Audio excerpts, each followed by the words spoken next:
All right, we have Hastilude, 12 and up, 90 to 100 minutes, 1 to 4 players from Gen 1400 Gaming. So, tasked by the king to expand his kingdom, players begin with 5 workers and 1 knight, facing the challenge of navigating through 10 rounds of intense resource management, strategic planning, and tactical knight deployment. These workers are fundamental, responsible for gathering resources, engaging market trade, recruiting additional workers, upgrading and training knights, and manufacturing critical equipment like armor, shields, and weapons. The strategic crux is balancing the pursuit of gold and victory points, as overly focusing on one aspect can hinder overall progress and kingdom expansion. All right, so this is basically a worker placement game, so let's go ahead and see all the bits. All right, let's pop that box open. So we have us a rule book. So we have the course of the game overview. And then when you flip in, here are your components, your more components, going over the components again, your game setup, the overview, the round overview. Again, we'll cover all this in our how to play link right up above.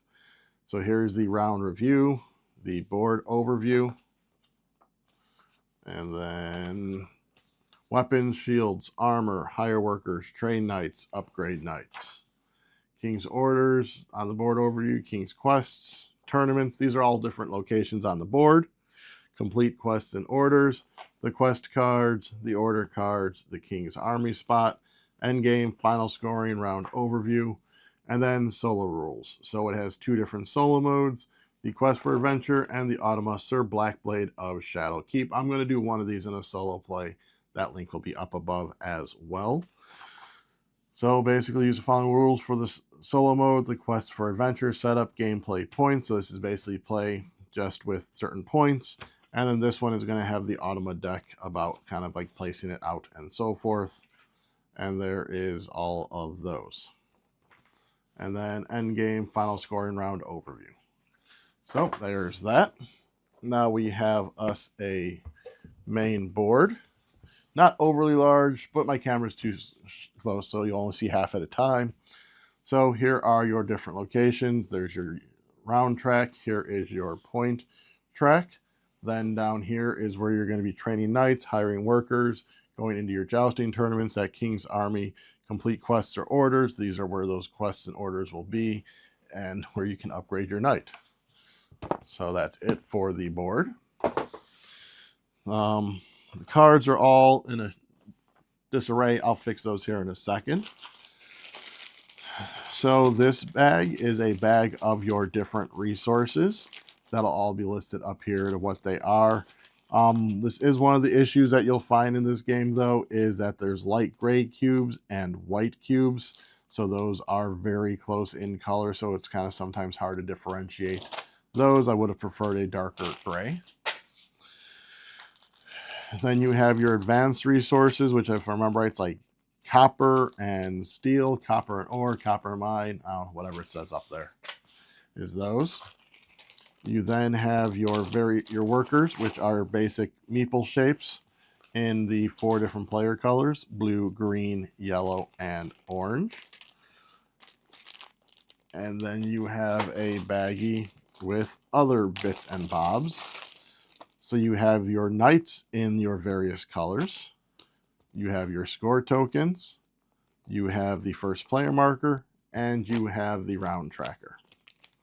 All right, so then you have all of those. All right, I got the cards all sorted out. So first off, you're going to be having your armor, weapon, and shield cards. These are just very basic. You have the pictures of the armor on the back, but you have your 1s, then up to your 2s, and then up to your 3s. And same thing for your weapons. You have the generic symbol on the back, and then 1s, 2s, and then 3s as the sword gets better. And then that does repeat again with the shields. You have your 1 that goes to your 2 that's better, and then your 3 that looks even better. So there is your equipment cards. You then have your knight cards. Your knights will be starting at level 1. Then you can upgrade them all the way up to through 2, 3, 4, and then they top out at a level 5 knight. In addition to that, you have your Hastilude cards. These are your jousting cards. You'll see level 1, 2, 3, or 3, 4, and then 5.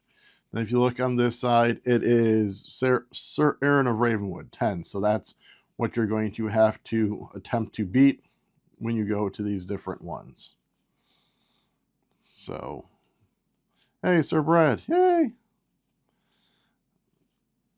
So, and we have those, like I said, those are your Hastilude cards. Next up, you have your order cards.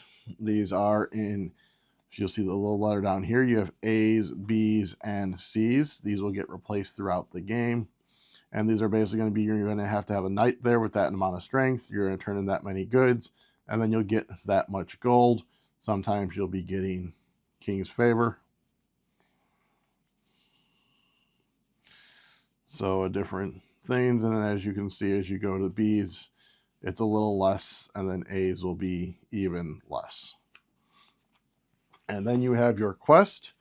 So a quest is going to need a knight of a certain level with a certain amount of equipment, and then you'll be getting victory points. And then, of course, from your C's to your B's are going to require lesser levels of equipment, and then same thing with your A's.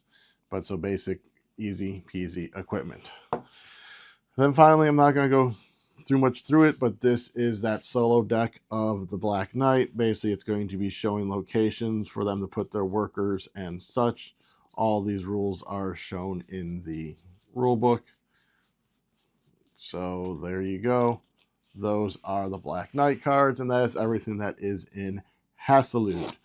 Alrighty, so if you could go ahead and head down below and hit like, subscribe, comment, share, and ring the bell.